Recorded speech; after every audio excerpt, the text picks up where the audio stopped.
অহংকার তো তারাই করে যারা বিনা পরিশ্রমে সবকিছু পায়, আর যেই মানুষটা নিজের পরিশ্রমে সাফল্য অর্জন করে সে অন্যের পরিশ্রমকেও সম্মান করতে জানে। সো হ্যালো এভরিওয়ান, আসসালামু আলাইকুম সবাইকে। আশা রাখছি সবাই অনেক ভালো আছেন। আমি সকাল সকাল ঘুম থেকে উঠেই তো কাজে ব্যস্ত হয়ে পড়েছি। যেহেতু আমি একজন গৃহিণী সেহেতু আমি বাসায় থাকি, এই জন্য বাসার কাজগুলো আপনাদের সাথে আমি শেয়ার করে থাকি। আমি আশা রাখছি আমার আজকের ব্লগটা আপনাদের কাছে অনেক বেশি ভালো লাগবে।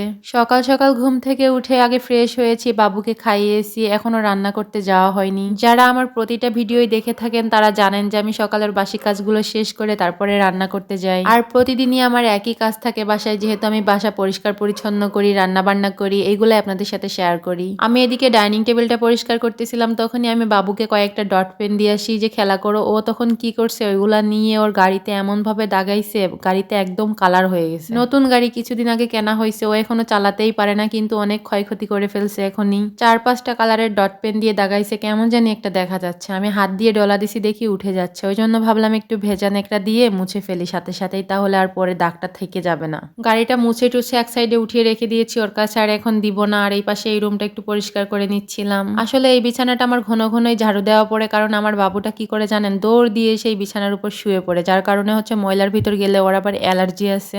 আমি একটু এমনি পরিষ্কার পরিচ্ছন্ন থাকার চেষ্টা করি, যার কারণে হচ্ছে বেশি পরিষ্কার রাখতে চাই আর কি। কিন্তু অতটা আর হয়ে ওঠে না, যেহেতু ছোট বাবু, ও হচ্ছে নোংরা করে ফেলে, এলোমেলো করে ফেলে। শুধু বাসা পরিষ্কার করলে কি পেট ভরে যাবে বলেন তো? তার জন্য আমি কাজ টাজ বাদ দিয়ে আগে রান্না করতে চলে আসছি। অনেক বেশি ক্ষুধা লেগে গেছিল। এদিকে আমি হচ্ছে পুঁটি মাছ ভাজি করব, তার জন্য পুঁটি মাছটা হচ্ছে অনেকক্ষণ আগে ভিজিয়ে রেখে দিয়েছিলাম, ফ্রিজে ছিল। এখন হয়তো ধুয়ে হলুদ লবণ মাখিয়ে তারপরে কড়া কড়া করে ভেজে নিব। আর ওই পুঁটি মাছ ভাজি খেতে কিন্তু অনেক মজা লাগে। কার কার কাছে ভালো লাগে কমেন্টস করে জানিয়ে যাবা কিন্তু সবাই। আর আজ কিন্তু শুধু পুঁটি মাছ ভাজি না, করলা ভাজি করব, তারপরে হচ্ছে বাঁধাকপি দিয়ে একটা চচ্চড়ি করব। অফ ক্যামেরায় তো কাটাকুটো করে নিয়েছিলাম, এখন হয়তো রান্না বসিয়ে দিব, যার জন্য হচ্ছে সবকিছু গুছিয়ে নিয়ে তারপরে রান্না বসাবো আর কি। আমি তো অনেক দিন পর পুঁটি মাছ ভাজি খাচ্ছিলাম, প্রায় 1 বছর পরে ধরতে গেলে। আসলে বাসা বাড়িতে থাকলে কি হয়, এই ছোট মাছগুলো খাওয়া হয় না আর কি। আমি যেহেতু ভালো একটা কাটতে পারি না, ওই জন্যই আমাদের তেমন একটা কেনা হয় না, যেহেতু আমি কাটতে পারি না। এদিকে বাবুকে সামলাতে যে ছোট মাছ আমি কাটতে পারবো না, যার জন্য কিনতেই দেই না। ছুটিতে বাড়ি গেছিলাম তখন হচ্ছে আম্মু ওইগুলা দিয়ে দিয়েছিল, অনেকগুলা মাছ দিয়েছিল, ছোট মাছ। সেইগুলা তো অনেক দিন ধরেই খাইতেছি, আরো অনেকগুলাই আছে ফ্রিজে। কড়া কড়া করে পুঁটি মাছ ভাজলে তো আমার কাছে অনেক বেশি মজাই লাগে খেতে ভাতের সাথে।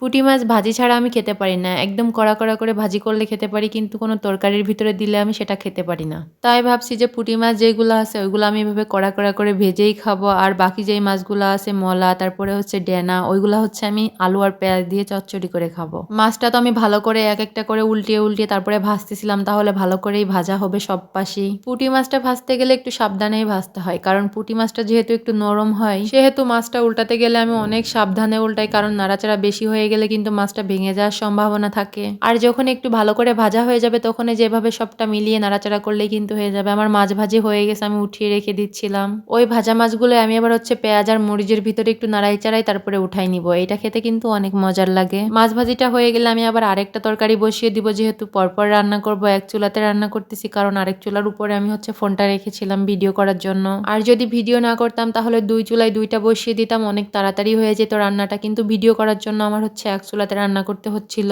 মাছ ভাজিটা উঠিয়ে আমি আবার হচ্ছে করলা ভাজি করে নিব এই কড়াইয়েই। আমার ভিডিওটি দেখতে দেখতে যারা এই পর্যন্ত চলে আসছেন তাদেরকে অসংখ্য অসংখ্য ধন্যবাদ। আমার ভিডিও যদি আপনাদের কাছে ভালো লেগে থাকে তাহলে আমার ভিডিওতে একটা কমেন্টস করে জানিয়ে যাবেন যে ভিডিওটি কেমন লেগেছে আপনাদের কাছে। আমি এই যে সুন্দর সুন্দর ভিডিওগুলো আপলোড করি আর আপনাদের কমেন্টসের আশায় কিন্তু বসে থাকি যে কখন আপনারা কমেন্টস করবেন, আমি কমেন্টসের রিপ্লাই করব। এদিকে পরপর আমি রান্না করেই যাচ্ছিলাম, আর ওদিকে বাবুকে আমাকে সামলাতে হচ্ছিল। আর আমি অফ ক্যামেরাতে আরো অনেক কাজ করি যেগুলো ভিডিওতে নেওয়া হয় না। আরো অনেক কাজ আছে যেগুলো আমি ভিডিওতে আনতে পারি না, কারণ আমার সময় হয়ে ওঠে না।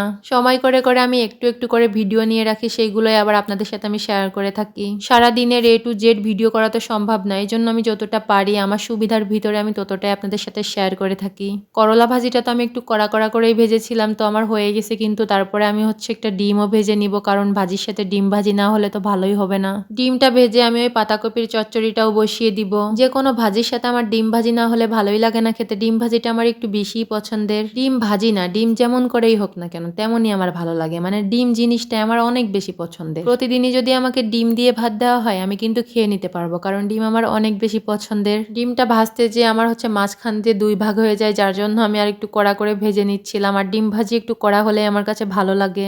রান্না করতে করতে আজকের এই ছোট্ট ভিডিওতে আপনাদের কাছে এখানেই বিদায় নিচ্ছি। আবারও দেখা হবে নতুন কোনো ভিডিওতে নতুন কোনো দিনে। আল্লাহ হাফেজ।